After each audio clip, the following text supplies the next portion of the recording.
এজাক কিনকিনীয়া বৰষুণ আৰু বৰষুণ পৰাৰ পাছত আপোনালোকে পথটো চাওক, সম্পূৰ্ণ পথটো তিতি যোৱা নাই। কোনো কোনো ঠাইত পথটো এতিয়াও শুকাই আছে আৰু কোনো ঠাইত তিতি গৈছে। ইয়াতে তিতি গৈছে আৰু আপোনালোকক মই দেখুৱাবলৈ চেষ্টা কৰিছোঁ। আপোনালোকে চাওক, সেয়া এতিয়াও সম্পূৰ্ণ পথটো তিতা নাই। এনেকুৱা এজাক বৰষুণত পথাৰত কিন্তু এটাও মই ছাগলী দেখা নাপালোঁ। পথাৰত এতিয়া ছাগলী নাই। ছাগলীবিলাক আহি হয় নিজৰ ঘৰৰ গঁৰালত সোমাইছে, নহয় পথৰ কাষত থকা কোনো ঘৰ বা গছৰ ছাঁ এনেকুৱা ঠাইত আশ্ৰয় গ্ৰহণ কৰিছে বৰষুণৰ পৰা ৰক্ষা পাবলৈ। আচলতে ছাগলী বৰষুণত কিয় নিতিতে, সেইলৈয়ে আজি ভিডিঅ'টো বনোৱা হৈছে। আপোনালোকে চাওক, চাওক এজাক মাত্ৰ কিনকিনীয়া বৰষুণ পৰিছে। মই দেখুৱাইছোঁ আপোনালোকক এয়া। আৰু ছাগলীবিলাক আহি ইতিমধ্যে চাওক, এইটো এটা বাটচৰা হয়, বাটচৰাত আহি আশ্ৰয় গ্ৰহণ কৰিছে। এয়া মই আপোনালোকক আৰু দেখুৱাবলৈ চেষ্টা কৰিম। আৰু বহুত ছাগলী আছে, এয়া চাওক বাটচৰাত আশ্ৰয় গ্ৰহণ কৰিছে। আচলতে ছাগলী বৰষুণ পৰিলে ছাগলী কিয় পথাৰত নাথাকে বা ছাগলীয়ে পানীলৈ কিয় ভয় কৰে, সেইলৈয়ে আজি এই ভিডিঅ'টো বনোৱা হৈছে। আপোনালোকে ভিডিঅ'টো প্ৰথমৰ পৰা শেষলৈকে স্কিপ নকৰাকৈ চাবলৈ চেষ্টা কৰিব। আৰু কলহে ঢলা দি ঢলা বৰষুণেই হওক বা ডেপডেপীয়া বৰষুণেই হওক বা চিমচিমীয়া কিনকিনীয়া যিয়ে নহওক, বৰষুণ পৰাৰ লগে লগে ছাগলীবিলাক যিহেতু পথাৰত নাথাকে আৰু ছাগলীবিলাকে আহি ঘৰলৈ গুচি আহে বা পথৰ কাষত থকা বিভিন্ন ঠাইত আশ্ৰয় গ্ৰহণ কৰে। আৰু বৰষুণ নেৰা পৰ্যন্ত তেওঁলোক সেই ছাগলীবিলাক পথাৰলৈ নাযায়।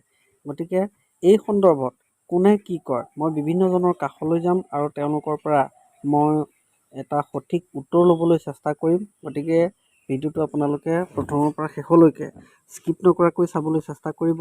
আৰু ছাগলী কিয় বৰষুণত নিতিতে বা পানীলৈ ছাগলীৰ কিয় ইমান ভয়, সেই প্ৰশ্নৰ আজি উত্তৰ পাবলৈ আমি চেষ্টা কৰিম। আপোনালোকে পানীলৈ চাওক, সেয়া কিনকিনীয়া বৰষুণ পৰিছে আৰু এজন মই ব্যক্তিক লগ পালোঁ। এয়া তেওঁ ছাতি লৈ আহিছে, এইটো চাওক।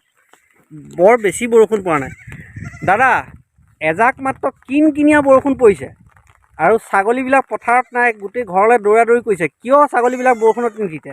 নাজানো দেই, আমি কেনেকৈ নাথাকে ইহঁতেহে জানে আৰু। হয়, পানীলৈ কিন্তু বহুত ভয় কৰে। অঁ, পানীলৈ বহুত ভয় কৰে।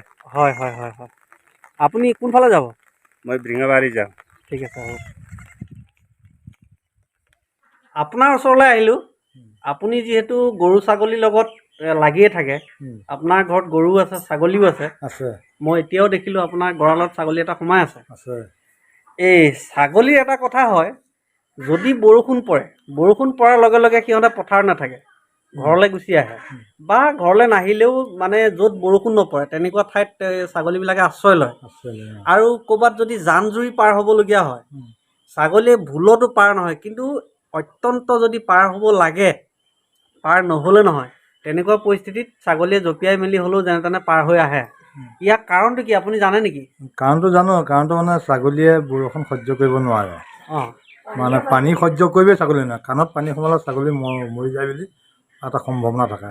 থাকে মানে তাৰ ভয় আছে, ছাগলীয়ে ভয় আছে। ছাগলীয়ে ভয় আছে। হয়। সেইকাৰণে ছাগলীয়ে বৰষুণ সহ্য নকৰে। অঁ, সেইটো কাৰণে বৰষুণ পৰাৰ লগে লগে সিহঁত ঘৰলৈ গুচি আহে। ছাগলী কি পানীত কাণত পানী সোমাই যায় নেকি? পানী সোমাই যায় ছাগলী কাণত। হয় নেকি? ছাগলী পানী মানে কাণত সোমালে লগে লগে ছাগলী মৰি যায়, মৃত্যু হয়। সেই ভয়তে ছাগলী পানী অকণমান চিম বৰষুণ হ'লেও সিহঁতে ঘৰ ক'ৰবাত আশ্ৰয় ল'বলৈ দিয়ে। আপোনাৰ গৰু আছেনে নাই? আছে। ছাগলী আছে। আছে। আছে। এই বৰষুণ পৰিলে ছাগলীবিলাক পথাৰত নাথাকে। বৰষুণত থাকে। আৰু কি হয়, যদি ছাগলীবিলাকে ধৰক জান এটা পালে পাৰ হ'ব লাগে, এতিয়া পাৰ হ'ব নিবিচাৰে, মানে পানীত নামিবই নিবিচাৰে। ইয়াৰ কাৰণটো কি? সেইটো নাজানো। নাজানে? হয় হয়, ঠিক আছে বাৰু। এই মোক এটা প্ৰশ্নৰ উত্তৰ দিব লাগে। বৰষুণ পৰিলে, যি বৰষুণেই নহওক, কিনকিনিয়াই হওক, ডেপডেপিয়াই হওক, দবা পিটা যিয়েই নহওক, বৰষুণ পৰাৰ লগে লগে ছাগলীবিলাক ঘৰলৈ গুচি আহে, পথাৰত নাথাকে। আৰু পানীত ছাগলীবিলাক নামিবই নিবিচাৰে, ইয়াৰ কাৰণটো কি? ছাগলী মানে কাণবিলাক অলপ থিয় হয়, থিয় হোৱাৰ কাৰণে বৰষুণ বা পানী অতি সোনকালে সিহঁতৰ কাণত সোমোৱা সুবিধা আছে। সেইকাৰণে বৰষুণ বা যিকোনো অলপ পানীত পাৰ হৈ যোৱা সিহঁতে মানে সেইটো মানে অলপ অসুবিধা পায়। আৰু কাণৰ সিহঁতৰ পৰ্দাটো নিচেই মানে অলপ কোমল, তাত যদি পানীয়ে প্ৰটেকশ্যন কৰে তেতিয়া ছাগলী অলপ মানে অনিষ্টতা মানে হয়। তাৰমানে পানী যদি সোমাই যায় তেতিয়া ছাগলী অলপ অনিষ্ট হয়, আৰু সেইটো কাৰণে সিহঁতি বৰষুণ বা পানী কোনো আশ্ৰয় পাব সিহঁতি নিবিচাৰে। দাদা, আপুনি চাহবাতি পৰম তৃপ্তিৰে পি আছে, তাৰ মাজতে মই আপোনাৰ পৰা এটা প্ৰশ্নৰ উত্তৰ বিচাৰিছোঁ। এই বৰষুণ পৰাৰ লগে লগে ছাগলীবিলাক পথাৰত নাথাকে। যি বৰষুণেই হওক, ডেপডেপিয়াই হওক, দবা পিটাই হওক বা চিমচিমীয়া কিনকিনীয়া যিয়েই নহওক, যেতিয়া বৰষুণ পৰাৰ লগে লগে ছাগলীবিলাক ঘৰলৈ দৌৰি আহে, বা য'ত বৰষুণ নপৰে তাত আহি আশ্ৰয় লয়। আৰু ধৰক গৰুৱে যেনেকৈ নদীত সাঁতোৰে বা ঘাট চাটবিলাক সাঁতুৰি আহে, এই ছাগলীয়ে সাঁতুৰিব নিবিচাৰে, পানীলৈ বহুত ভয় কৰে। ইয়াৰ কাৰণটো কি? কাৰণ মানে সিহঁতৰ পিঠিৰ মানে ছালবিলাক পাতল কাৰণে কঁপালত দুখ পায় কাৰণে মানে সিহঁতে বৰষুণ নপৰা জেগালৈ মানে দৌৰ মাৰে। হয় নহয়? তাৰমানে পাতল কাৰণে কি দুখ পায় নেকি সিহঁতে? সিহঁতে কঁপালত দুখ পায়। টোপালটো পোৱাৰ লগে লগে দুখ পায়। টোপালটো পোৱাৰ লগে লগে দুখ পাই পেলাই সিহঁতে মানে গছৰ আশ্ৰয় এটা বিচাৰে বা ঘৰৰ আশ্ৰয় বিচাৰে, সেইভাগে মানে দৌৰ মাৰি গুচি আহে।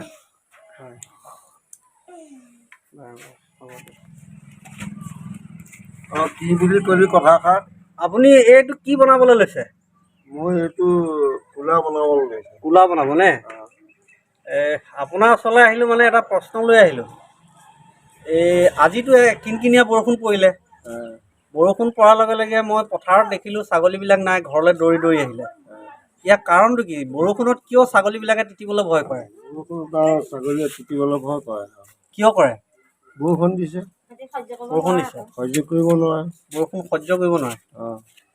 ঘৰলৈ দৌৰি গুচি আহে। হয়। কথা ইমানেই আৰু। ৰ'দ হ'লেও গছৰ তললৈ যায়। তাৰমানে ৰ'দো সহিব নোৱাৰে, বৰষুণো সহিব নোৱাৰে। হয়। বন্ধুসকল, কলহে ঢলা দি ঢলা বৰষুণৰ কথা বাদেই দিলোঁ। ডেপডেপীয়া বা দবা পিটা বৰষুণৰ কথাও বাদেই দিলোঁ। কিনকিনীয়া বা চিমচিমীয়া বৰষুণতো ছাগলীবিলাক নিতিতে। কিনকিনীয়া বৰষুণ পৰিলেও বা চিমচিমীয়া বৰষুণ পৰিলেও ছাগলীবিলাক পথাৰত নাথাকে, ঘৰলৈ দৌৰ মাৰে। আৰু পানীলৈ ছাগলীবিলাকে ভয় কৰে। কিয় ভয় কৰে বা বৰষুণত কিয় নিতিতে, এই সন্দৰ্ভত বিভিন্নজনে বিভিন্ন ধৰণে উত্তৰ আগবঢ়ালে, সেয়া আপোনালোকে নিজেই শুনিবলৈ পালে। যদি আপোনালোকে তেওঁলোকৰ উত্তৰসমূহ গ্ৰহণ কৰিব পৰা নাই, তেওঁলোকৰ উত্তৰসমূহ আপোনালোকৰ মতে শুদ্ধ হোৱা নাই, তেন্তে আপোনালোকেও শুদ্ধ উত্তৰ আগবঢ়াব পাৰিব। আপোনালোকৰ বাবে কমেণ্ট বক্স খোলা থাকিব। আপোনালোকে কমেণ্ট বক্সত সঠিক উত্তৰটো কমেণ্ট কৰি জনাব পাৰিব। আৰু যিসকল ব্যক্তিয়ে এই কথাবিলাক আজি পৰ্যন্ত জনা নাই, তেওঁলোকক নিশ্চয় এই কথা জনাই আপোনালোকে উপকাৰ সাধিব পাৰিব।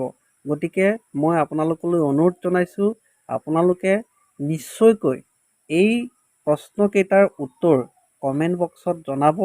আৰু ভিডিঅ'টো যদি ভাল পায় আপোনালোকে লাইক কৰিব, কমেণ্ট কৰিব আৰু বন্ধুবৰ্গৰ মাজত ভিডিঅ'টো শ্বেয়াৰ কৰিব। লগতে অৰ্ণৱ UFRK ইউটিউব চেনেলটো আপোনালোকে ছাবস্ক্ৰাইব কৰিব। ইমান সময় ভিডিঅ'টো ধৈৰ্য ধৰি চোৱাৰ বাবে আপোনালোক সকলোলৈকে ধন্যবাদ জ্ঞাপন কৰিলোঁ। আৰু আজিৰ ভিডিঅ'টো ইমানতে শেষ কৰিলোঁ। Thank U.